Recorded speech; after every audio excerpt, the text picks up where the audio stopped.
Assalamualaikum warahmatullahi wabarakatuh. Selamat siang mahasiswa PGST UT. Saya harap teman-teman dalam keadaan baik dan bersemangat dalam proses pembelajaran yang akan kita laksanakan pada hari ini. Baiklah, tidak terasa kita masuk pada minggu terakhir atau sesi ke-8 ya. Dan sebentar lagi kita akan masuk pada UH atau tugas akhir pada mata kuliah pendidikan IPS untuk SD. Baiklah rekan-rekan semuanya, pada materi hari ini merupakan materi yang sangat penting karena rekan-rekan semuanya merupakan guru nantinya akan mengajar di SD. Terkait dengan materi IPS tentu harus ada metode, metode penyampaian, metode pengembangan materi agar informasi yang teman-teman sampaikan untuk anak murid mudah tersampaikannya dalam bentuk narasi ataupun dalam bentuk animasi. Nah, di sini saya akan mencoba memaparkan ya.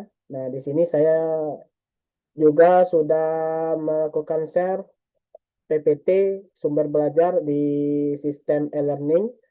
Saya harapkan rekan-rekan sudah mempelajari ya karena akan ada tugas dan diskusi seperti biasa.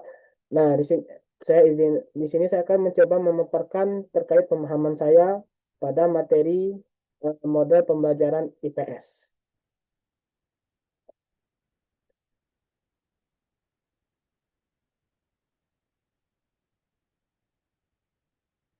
Eh, Gimana? Oke, kita masuk pada model pembelajaran konsep dasar IPS. Nah, jadi IPS itu sendiri merupakan oke, IPS itu sendiri merupakan model pembelajaran yang berhubungan dengan ilmu sosial. Nah, sehingga beda metode pembelajaran dengan metode saintifik, ya. Perbedaan tersebut harus disesuaikan dengan model-model pembelajaran yang tersedia. Jadi model pembelajaran itu sangat banyak, ya. Sangat banyak dan tugas kita sebagai guru adalah memilih model pembelajaran berdasarkan situasi kelas yang kita ampu pada saat ini. Nah, itu tugas kita sebagai seorang guru. Untuk IPS itu sendiri, model pembelajarannya tentu berhubungan dengan diskusi, diskusi, pemecahan masalah. Nah, di sini untuk tujuan mata kuliah pada hari ini ada dua ya, yaitu memahami pengetahuan dasar dalam memilih model mata pelajaran. Nah, bagaimana kita memahaminya? Tentu harus mengetahui dulu apa itu IPS. Nah, yang kedua, baru kita melihat model pembelajaran yang sesuai dengan materi atau konten pembelajaran.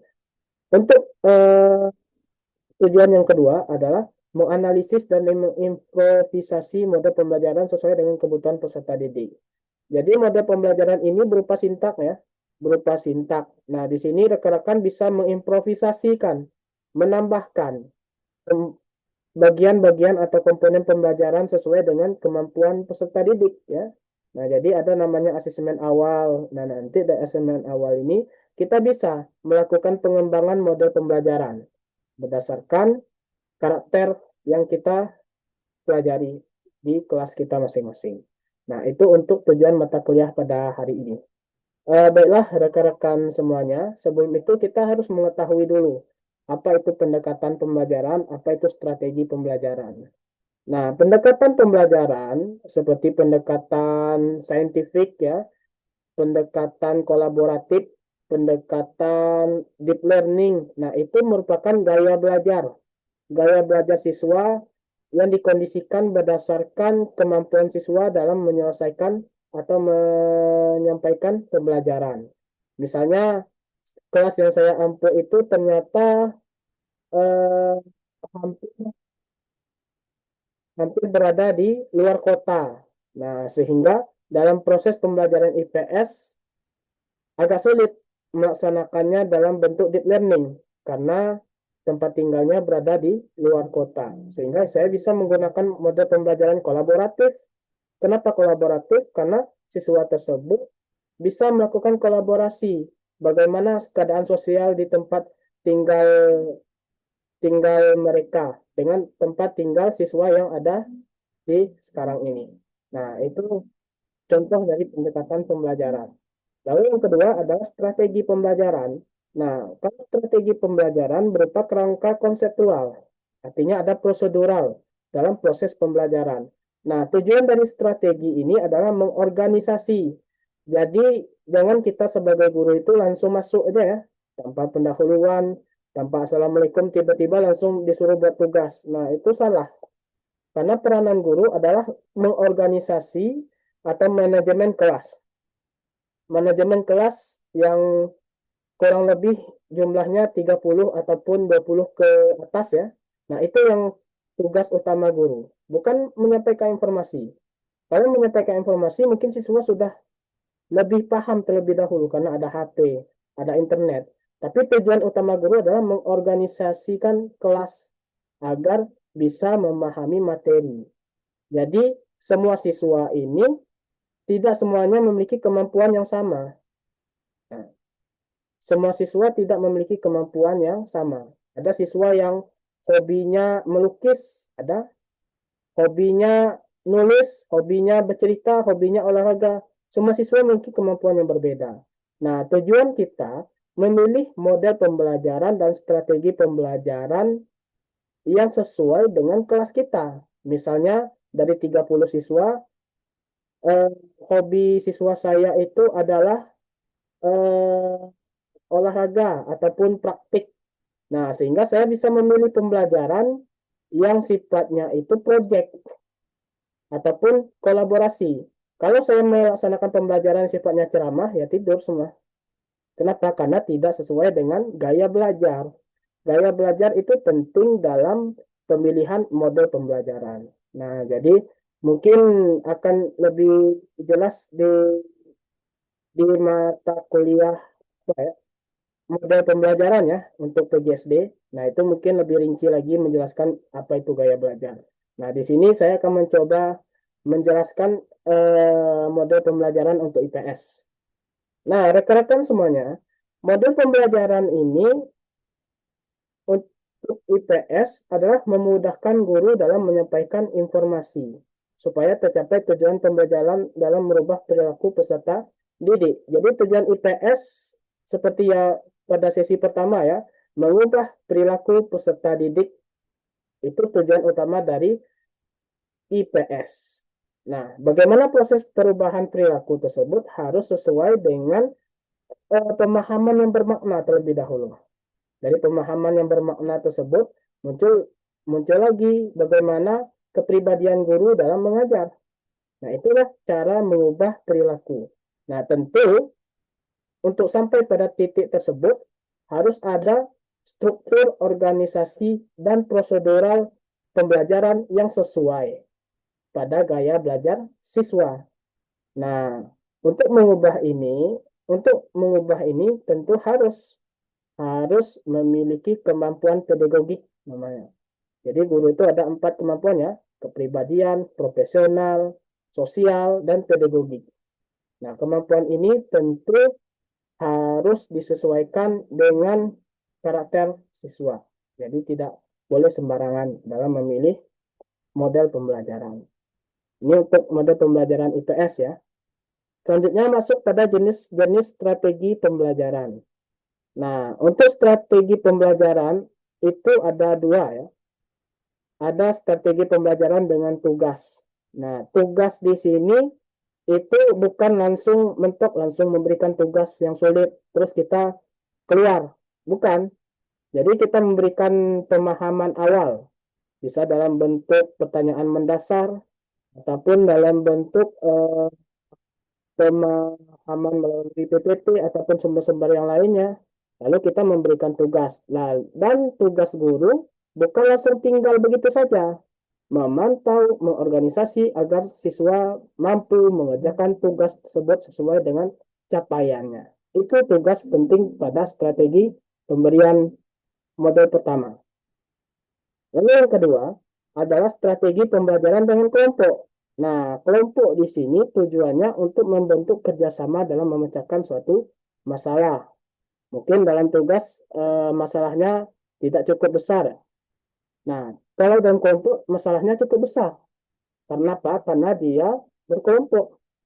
Nah, dia kelompok. Sehingga dalam pembelajaran berkelompok tentu memiliki impact yang lebih besar dibandingkan pembelajaran individual karena dia lebih fleksibel.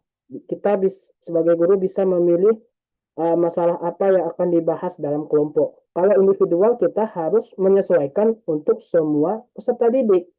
Tidak bisa kita langsung mengasih masalah yang berat, itu sulit. Tidak akan tercapai tujuan pembelajarannya. Nah, di sini perbedaan strategi pembelajaran. Ada menggunakan tugas ataupun ada yang menggunakan kelompok. Nah, itu yang pertama. Yang kedua, jenis metode pembelajaran. Untuk jenis metode pembelajaran, ada 3 jenis ya, berdasarkan eh, kurikulum Merdeka, ada 3 jenis pembelajaran yang diusulkan. Yang pertama, inquiry. Inquiry ini merupakan pembelajaran berbasis observasi dan rekonstruksi masalah. Nah, jadi inquiry pada mode pembelajaran IPS itu sifatnya observasi. Misalnya terjadi banjir, maka kita melakukan observasi, baik itu dalam data ataupun dalam observasi secara langsung. Yang kedua adalah problem based learning, itu sifatnya pemecahan masalah. Beda dengan inquiry ya, kalau inquiry itu masalahnya nyata. Kalau problem based learning, dia masalahnya itu sifatnya lebih luas, lebih meluas. Bisa tidak terfokus pada lokasi tempat tinggal kita. Bisa misalnya masalahnya di Jakarta, di Taiwan, itu bebas. Nah, tujuannya untuk memecahkan masalah. Itu problem based learning. Yang ketiga adalah project based learning, yaitu penyelesaian masalah menggunakan project ataupun aksi nyata. Nah, itu terkait dengan jenis-jenis metode pembelajaran. Untuk manfaat metode pembelajaran pada IPS, di sini ada 2 ya, berdasarkan model pembelajaran inquiry. Inquiry dirasa sangat cocok dalam pembelajaran IPS. Kenapa? Karena materi atau masalah IPS itu sangat mudah didapatkan. Sangat mudah didapatkan. Kenapa? Karena masalah-masalah manusia itu bisa kita temui di kehidupan sehari-hari. Jadi siswa memperoleh informasi juga sangat mudah, baik dari internet ataupun observasi langsung. Nah, sehingga kenapa saya menyatakan inquiry itu sangat menjadi model yang cukup baik, karena dia sifatnya observasi ilmiah, sehingga mudah dalam melaksanakan pembelajaran. Misalnya kita ingin mengobservasi demo ataupun eh, yang terjadi di kota Sungai Penuh tempat tinggal saya. Maka metode observasinya sangat mudah. Bisa saja dia mencari di depan sekolahnya, dapat langsung datanya. Nah, itulah peranan dari inquiry. Jadi inquiry itu lebih terhadap fleksibilitas waktu. Kalau waktunya sulit, ya, misalnya datanya sulit ditemukan, maka capaian pembelajaran itu akan terwujud. Nah, itu model pembelajaran inquiry. Nah, jadi fungsi-fungsi atau manfaat dari model pembelajaran inquiry ada 3 ya. Yang pertama, mengembangkan keterampilan berpikir kritis. Kenapa berpikir kritis? Karena siswa tersebut bisa mendapatkan informasi lebih ketika observasinya secara langsung. Jadi siswa misalnya masalah banjir. Banjir kalau lihat dari PPT saja mungkin pengetahuan siswa hanya sampai di situ. Tapi kalau dia langsung mengamati secara langsung, ternyata banjir ada kerugian yang menimpa warga. Nah, banyak sekali faktor-faktor yang tidak ditemukan siswa kalau kita tidak melakukan observasi secara langsung. Itu yang pertama. Yang kedua, menyesuaikan dengan gaya belajar individu. Kenapa gaya belajar individu? Karena dengan observasi, siswa mampu memahami materi berdasarkan gaya belajar yang dimilikinya. Misalnya telah memahami banjir. Nah, apakah ada tipe gaya belajar siswa mencatat di lokasi kejadian ataupun dia memotret, melakukan video. Nah, itu merupakan gaya belajar dalam memperoleh informasi. Jadi dengan inquiry learning, siswa mampu memilih gaya belajar sendiri. Nah, itu fungsi dari inquiry learning pada IPS. Selanjutnya, fungsi yang ketiga adalah memfasilitasi pembelajaran mandiri. Kenapa saya sebut mandiri? Karena observasi itu sifatnya mandiri. Observasi bisa dilakukan tanpa ada prosedur yang sistematik. Nah, jadi observasi ini tidak terikat dengan guru. Beda dengan tugas-tugas yang lainnya itu terikat dengan prosedural. Tapi kalau observasi itu bebas. Sehingga siswa mampu memfasilitasi pembelajaran mandiri. Nah, ini juga sejalan dengan kerucut pengalaman ya dari Edgar Dele bahwa siswa dengan memahami eh, dengan memahami materi berdasarkan pengalaman sendiri akan lebih mudah menangkapnya karena pengalaman itu merupakan pembelajaran yang sangat mendalam bagi manusia. Nah, itu terkait dengan metode inquiry tadi. Nah, di sini mungkin sudah saya jelaskan ya untuk mahasiswa terkait dengan model inquiry. Eh, untuk selanjutnya terkait dengan model ini ya salah, bukan inquiry ya, ini project PJBL, PJBL, Project Based Learning. Nah, untuk project based learning dan problem based learning, nah silakan kalian diskusikan ya. Nah, di sini saya sudah memaparkannya, menyiapkannya pada PPT. Silakan didiskusikan pada forum diskusi di sistem learning yang telah tersedia. Nah, jadi seperti biasa ya, kita nilai dan saya harapkan eh, pendapatan ataupun pemahaman kalian bisa berkembang terkait dengan model pembelajaran. Mungkin di sini pernah ini menjadi guru privat ataupun guru les. Nah, silakan tuangkan pendapat kalian terkait dengan materi kita pada hari ini ya. Oke, selanjutnya kita masuk pada tahap terakhir yaitu analisa pembelajaran. Nah, sebenarnya untuk model pembelajaran IPS telah dilakukan penelitian oleh Ahyuni ya. Ahyuni itu merupakan dosen saya dulu di UNP. Dia menemukan bahwa pembelajaran problem based learning itu memiliki pengaruh yang baik bagi pembelajaran IPS. Nah, silakan kalian cari artikelnya, artikel Ahyuni ya. Ini masuk pada tugas nantinya ya. Saya siapkan pada kolom tugas. Silakan kalian cari artikel Ahyuni, kalian bedah artikelnya sesuai enggak dengan data yang saya tampilkan di sini. Nah, kalau sesuai, nah silakan kalian buat pernyataan-pernyataannya. Kalau tidak sesuai, silakan kalian buat pernyataan-pernyataannya ya. Nah, jangan lupa untuk artikelnya harus sesuai ya.